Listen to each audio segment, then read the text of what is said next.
주님께서 말씀하신다. 이 백성이 입으로는 나를 가까이 하고 입술로는 나를 영화롭게 하지만 그 마음으로는 나를 멀리하고 있다. 그들이 나를 경외한다는 말은 다만 들은 말을 흉내내는 것일 뿐이다. 그러므로 내가 다시 한번 놀랍고 기이한 일로 이 백성을 놀라게 할 것이다. 지혜로운 사람들에게서 지혜가 없어지고 총명한 사람들에게서 총명이 사라질 것이다.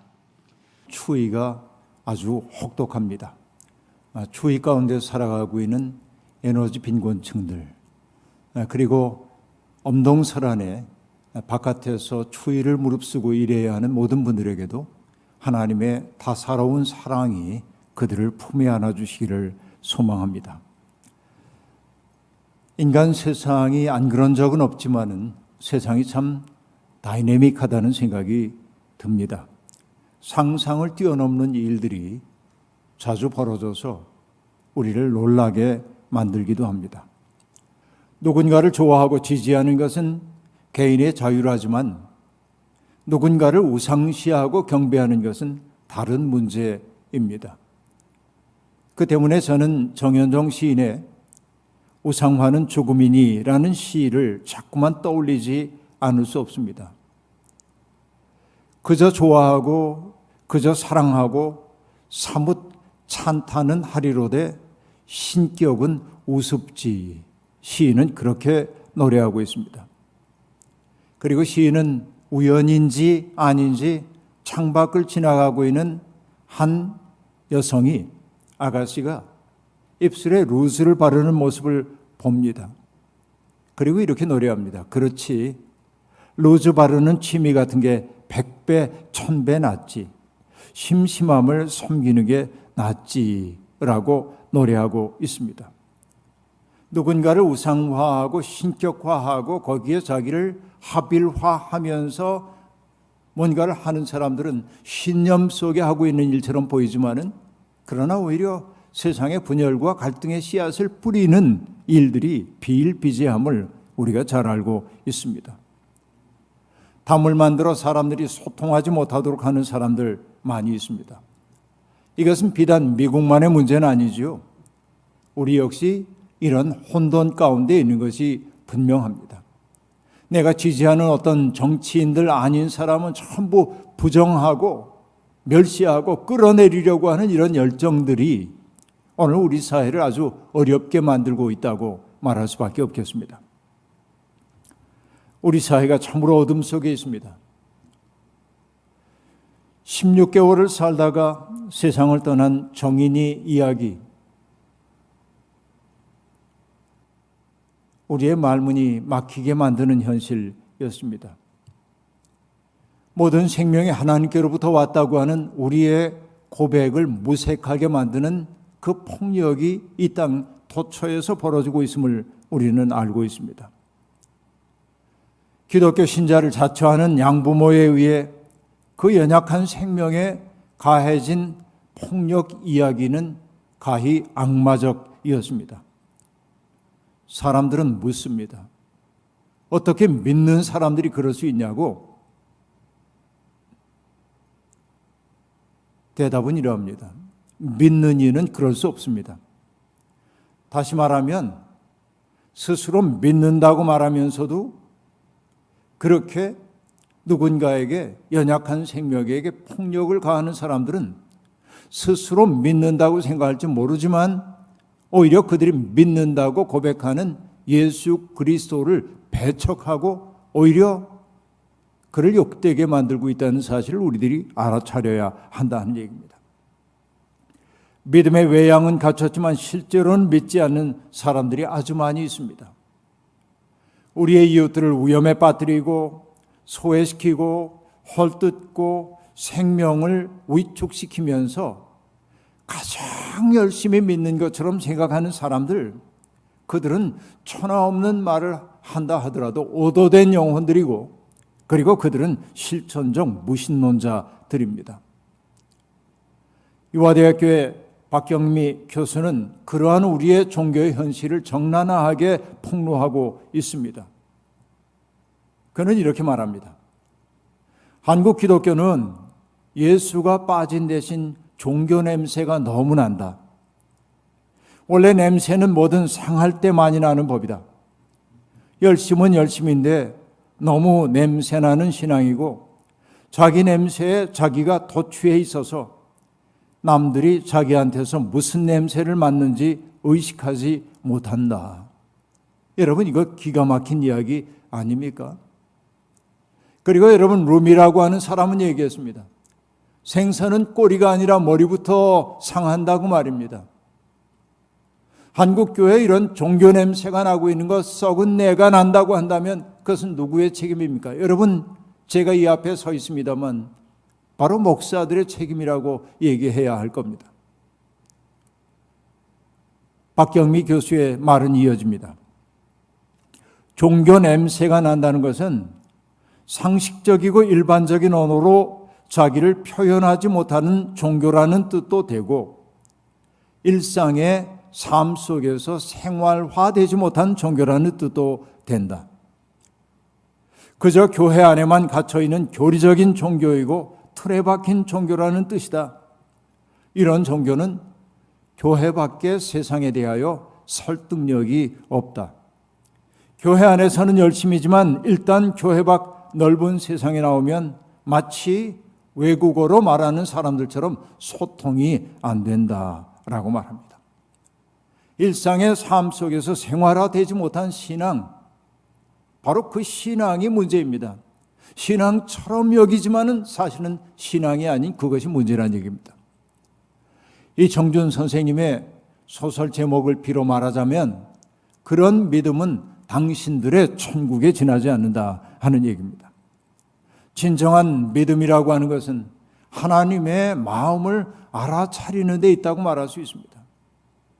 하나님의 마음, 그것은 생명을 보살피고 풍요롭게 만들고 생명이 자기의 몫을 온전히 누리며 살도록 하는 게 하나님의 마음일진데 그 마음 잃어버린 채 냄새만 풍긴다고 하여서 우리가 믿는 사람이라고 말할 수 없다는 것이죠. 성경에는 하나님의 마음을 이루는 단어가 나옵니다. Death Elohim이라고 말합니다. Death Elohim. 여러분, 바로 그 얘기입니다. 하나님과의 감정적 일치, 하나님이 관심하는 바를 예민하게 알아차리는 것이 바로 Death Elohim입니다. 바로 그것이 믿음입니다.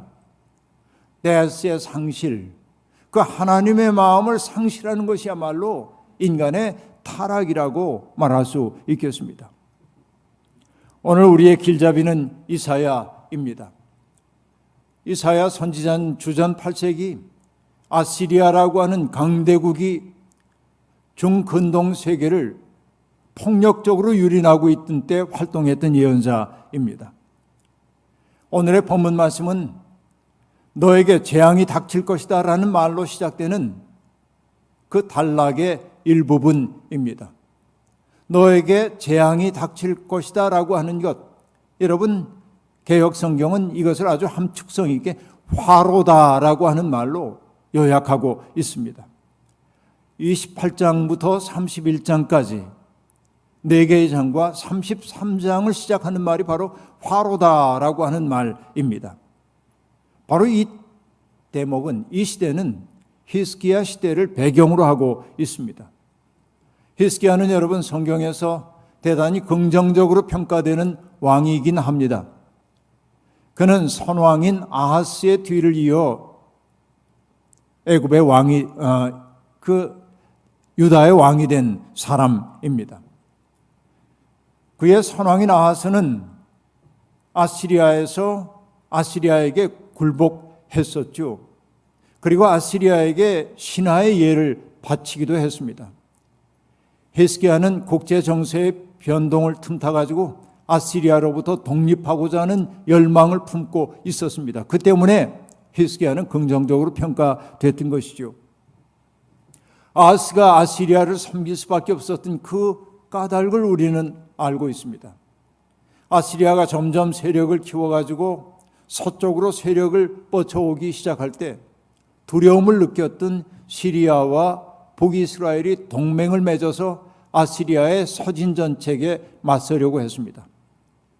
자기들의 힘만으로는 아시리아를 감당할 수가 없었기 때문에 남왕국 유다까지도 그 동맹에 가담할 것을 요구했지만 아하스는 그 동맹에 가담할 생각이 없었습니다. 그래서 거절했습니다. 그러자 시리아와 이스라엘이 동맹을 맺어가지고 먼저 남왕국 유다를 침공했습니다. 바로 이런 상황이었습니다.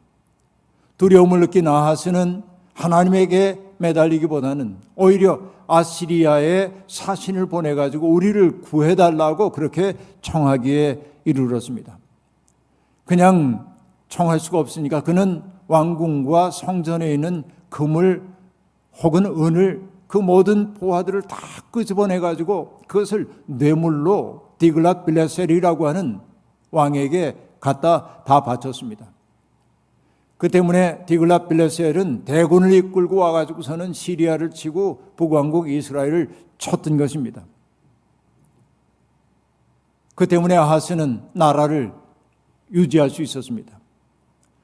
그 아시리아의 왕이 다마스커스를 점령했다는 소식을 들었을 때 아하스는 사신을 이끌고 다마스커스로 가가지고 디글랏 빌레셀 앞에 무릎을 꿇습니다. 신하의 예를 갖추게 됩니다. 마침 그곳에 갔던 아하스는 그 시리아에 있었던 여러 가지 이방 신전들의 제단 모형들을 보고 나서 그것을 본뜨게 만들어가지고 제사장이었던 우리아에게 보내서 성전에 그런 제단을 만들라고 요구하기도 합니다. 바로 이것이 성전 예배를 훼손시키는 그런 행위라고 그렇게 성경은 기록하고 있습니다. 히스기야는 아하스 때 더러워졌던 그 성전의 기물들과 성전을 보수하고 깨끗하게 하면서 아시리아의 흔적을 지우려고 애썼습니다. 그 때문에 이스라엘의 사가들은 이것을 매우 긍정적으로 평가합니다. 그러나 히스기야에게도 문제가 있었습니다. 아시리아의 그 지배에서 벗어나기 위해 그는 하나님만을 의지하지 않고 오히려 또 다른 강대국인 애굽의 힘을 빌어서 아시리아로부터 독립을 유지하려고 했던 것입니다. 그는 중근동 지역의 권력 지형도를 예민하게 관찰하는 정치가 이미 분명합니다. 나라를 살릴 길은 애굽과 손잡고 아시리아를 막아내는 일이라고 그는 확신했던 것 같습니다. 그러나 그는 당장의 정치적인 올바른 선택보다 더 근본적인 현명함이 필요하다는 사실을 그는 인식하지 못하고 있었던 것입니다. 그의 정세 판단은 정치가로서의 판단이었지 신앙인으로서의 판단은 아니었다 하는 얘기입니다. 그가 이 주변 세계를 다 둘러보며 역사의 추세를 잘 알아차렸는지는 모르지만 그러나 그가 잊고 있었던 것 하나 있었습니다. 역사를 궁극적으로 다스리는 분이 하나님이라고 하는 사실을 그는 까맣게 잊고 있었던 것이죠. 히스기야의 지근거리에서 그를 보좌해야 했던 예언자들과 제사장들도 히스기야에게 해야만 했던 적절한 조언을 하지 못했습니다. 왜 그랬을까요? 그들도 앞을 보지 못하는 사람이었기 때문에 그렇습니다. 이사야는 바로 그 히스기야를 에워싸고 있었던 예언자들과 제사장들을 가리켜 독주와 포도주에 취한 사람들이라고 말하고 있습니다. 그들이 하나님의 말씀을 전한다며 왕에게 가 말하기는 했지만은 그들이 하는 말은 하나님의 말이 아니었던 겁니다. 마치 먹은 것을 토해내는 것처럼 더럽고 추한 일일 뿐이었다고 말하고 있습니다. 그들은 자기들과 다른 목소리를 내고 있는, 다른 견해를 내고 있는 하나님만을 의지해야 한다고 말하는 이사야의 말을 철없는 말이라며 경청할 생각이 없었습니다. 그 때문에 이사야의 말을 그들은 비웃고 조롱했습니다. 참의 목소리는 다수의 악다구니와 고함 속에 묻혀 들리지 않을 때가 많이 있습니다. 제가 늘 참의 목소리를 낸다는 것은 아니지만 말씀을 전하는 자로서 무력감을 느낄 때도 있는 게 사실입니다. 자본주의적인 가치가 흉용한 물결처럼 온 세상을 그리고 성도들을 휘몰아가고 있는 이 세상인데, 가난한 사람들의 시선으로 세상을 바라보라고 하는 이 강대상에서 외쳐지는 그 이야기가 과연 사람들에게 얼마만큼 들려질까 하는 생각을 할 때마다 나의 소리는 어쩌면 저 흉용한 물결 소리 때문에 경청되지 않을 수도 있다는 생각이 들기에 저는 언제나 아득함을 느끼기도 합니다. 때때로 말씀이 무력하게 느껴지는 것도 사실입니다. 그러나 여러분, 저는 이것 또한 오만한 생각이라는 사실을 알게 되었습니다. 지난 연말 꽤 많은 우리 교우들이 제게 연말 연시 인사를 보내오면서 그런 말을 전해주었습니다. 참 어려운 시간이었지만 그동안 영상 예배를 통해 듣는 그 말씀이 내 인생의 중심을 흐트리지 않을 수 있도록 붙들어 주었음을 감사한다고, 정말로 그렇게 고백하는 분들이 있을 때 저는 가슴에 뭉클함을 느끼게 되었습니다.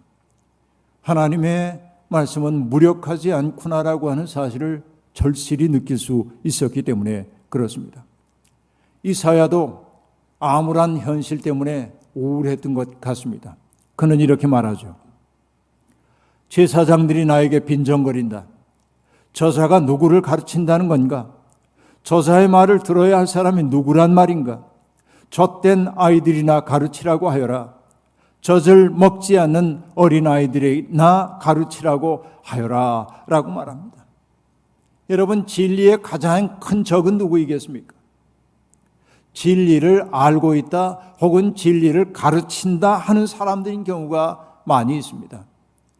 바로 진리에 대해서 모를 것 없는 것처럼 말하는 이 제사장과 예언자들이 이 사회를 통해 선포되고 있는 진리의 말씀을 가로막고 있고, 그 말씀이 젖먹이에게나 전해야 할 말씀이라고 말하고 있습니다. 이것이 여러분 우리의 현실이기도 합니다. 경고의 나팔이 이미 울렸음에도 불구하고 사람들은 그 나팔 소리에 반응할 줄을 모릅니다. 뭔가에 취해 있기 때문에 그렇습니다. 밖에서 불이 났다고 하는 외침이 들려오는데도 텔레비전 연속극 혹은 오락 프로그램 보느라고 그 소리에 응답하지 않는 사람이 있다고 한다면 얼마나 어리석습니까? 그런데 이사야의 현실이 바로 그랬다는 얘기입니다. 스스로 본다고 하는 사람들이 사실은 보지 못하고 술을 마시지 않았는데도 취하여 비틀거리고 있다고 그렇게 말합니다. 이사야는 그 시대가 우울했습니다. 왜? 잠드는 영이 온통 사람들을 사로잡고 있었기 때문에 그렇습니다. 잠드는 이라고 번역된 테르디마라고 하는 이 말은 일종의 혼수 상태를 이루는 말입니다. 뭔가에 탐닉하느라고 외부 세계와 소통할 수 없는 무능력의 상태, 바로 이것이 잠드는 상태입니다. 자기 이익을 확보하고 욕망을 채우기에 급급할 뿐 다른 이들의 아픔에 귀를 기울일 생각이 없는 것이야말로 혼곤한 잠에 빠진 상태라고 말할 수 있겠습니다. 잠드는 영이 우리 사회를 온통 사로잡고 있습니다. 혼곤한 잠에 빠진 사람들을 흔들어 깨우는 것이 예언자들의 역할입니다. 예언자는 인간의 양심을 습격하는 자가 되어야만 합니다. 문제는 그런 예언자들도 밥벌이나 하면서 허위의식에 사로잡혀 있어 보지도 못하고 듣지도 않는다는 데 있습니다. 묵시를 깨닫지도 못하고 그리고 하늘의 기밀을 알아차리지도 못합니다. 영적인 예민함이 사라졌기 때문입니다. 예언자는 하늘의 눈으로 역사를 주석하는 사람들입니다. 그러니까 내 눈으로 바라본 세상을 말하는 것이 아니라 하나님의 마음을 통하여 세상을 바라보는 것이 예언자여야 한다는 얘기입니다. 그런데 잠드는 영에 사로잡힌 사람들은 제 눈으로 본 것만 이야기를 했던 것입니다. 오직 한 사람 이사야만이 자기 시대의 위기의 번제를 꿰뚫어 봤습니다. 위기라고 말할 때 그 기자는 배틀과 같은 기계를 이루는 말이지만 그러나 애초에 그 기라고 하는 글자는 방아쇠와 같은 어떤 격발장치를 일컫는 단어였습니다. 그러니까 기란 이것과 저것이 나뉘는 지점, 그 결정적인 때를 말하는 것이 기입니다. 그 기를 알아차리는 건 어려워요. 그 때문에 기미라고 얘기할 때 그 미는 아주 은근한 것, 잘 드러나지 않은 것이죠. 영적으로 예민하다고 하는 것은 바로 그 시대의 그 기운을 알아차리는 데 있습니다. 시대가 어떻게 변화되고 있는지를 예민하게 알아차리는 것입니다. 예언자는 바로 그런 존재여야 합니다. 잠들어 있는 사람은 하늘의 기밀을 알아차릴 수 없기 때문에 그렇습니다. 바리새파 사람들과 사두개파 사람들이 예수님에게 와서 당신이 하늘로부터 왔다는 증거를 보여달라고 했을 때 주님이 하셨던 말씀이 떠오릅니다. 주님이 이렇게 말씀하셨죠. 너희는 저녁 때 하늘이 붉은 것을 보니까 내일은 날씨가 맑겠구나 하고, 아침에는 하늘이 붉고 흐린 것을 보니 오늘은 날씨가 굳겠구나 한다. 너희는 하늘의 징조는 분별할 줄 알면서 시대의 징조들은 분별하지 못하느냐라고 말하고 있습니다. 이것은 질문이지만 사실은 책망입니다. 실력 없는 의사가 죄인인 것처럼 시대의 징조를 분별할 줄 모르는 지도자 역시 죄인입니다. 여러분, 세상에 모르는 게 하나도 없는 것처럼 뻐기면서도 자기 영혼의 남노함을 모르는 사람들이 사람들을 엉뚱한 것으로 인도하고 있습니다. 이것이 얼마나 속상한 일입니까? 자기의 속을 살피지 않는 이가 어떻게 세상을 변화시킬 수 있겠습니까? 유다가 의지해야 하는 것은 애굽이 아니었습니다.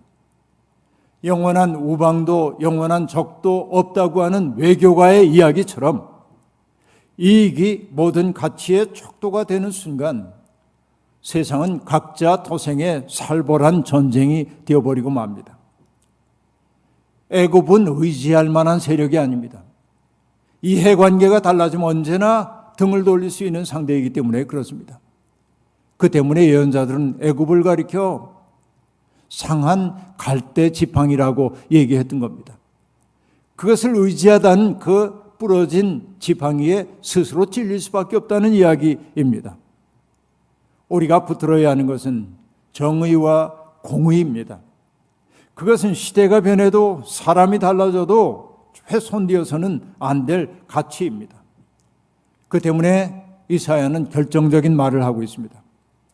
이 백성이 입으로는 나를 가까이 하고 입술로는 나를 영화롭게 하지만 그 마음으로는 나를 멀리하고 있다. 그들이 나를 경외한다는 말은 다만 들은 말을 흉내내는 것일 뿐이다 라고 말합니다.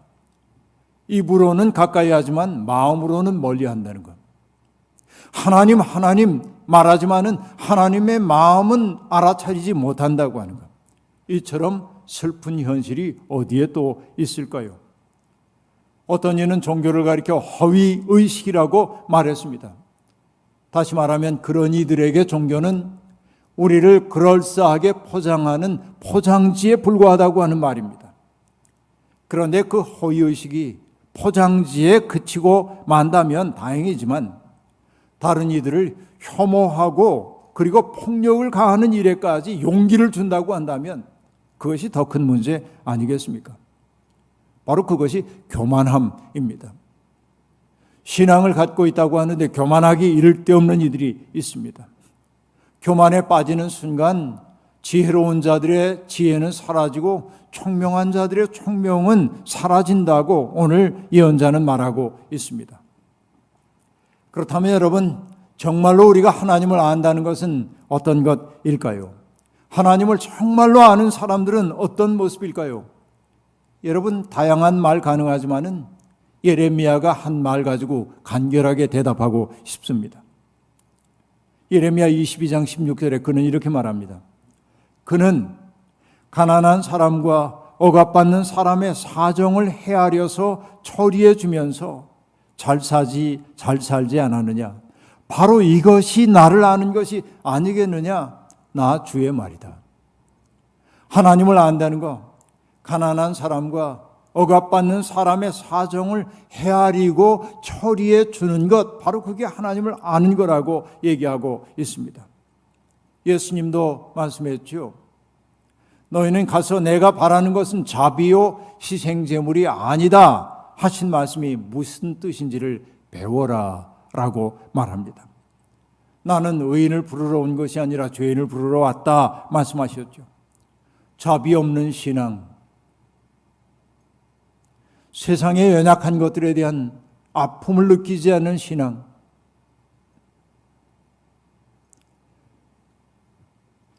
그것은 신앙이 아닙니다. 다른 이들을 학대하고 냉소하고 조롱하고 혐오하고 위험에 빠뜨리면서 하나님을 믿는다고 말하는 것은 허위의식에 불과합니다.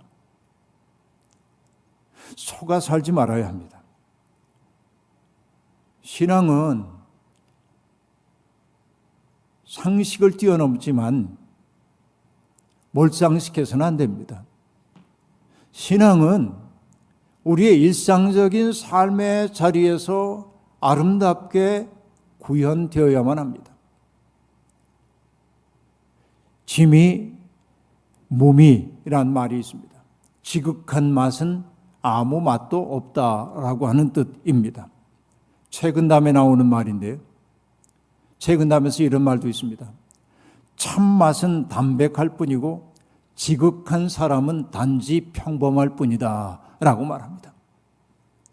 정말로 지극히 깊은 자리에 들어간 사람은 평범해 보입니다.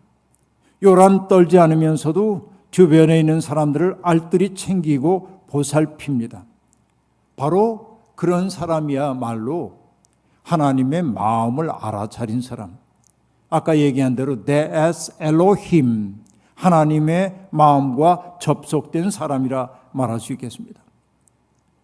남에게 들은 말을 앵무새처럼 반복이나 하며 그게 자기의 믿음인 줄 아는 사람들이 딱합니다. 종교 냄새는 풍기지만은 예수의 향기가 나지 않은 사람들은 불행합니다.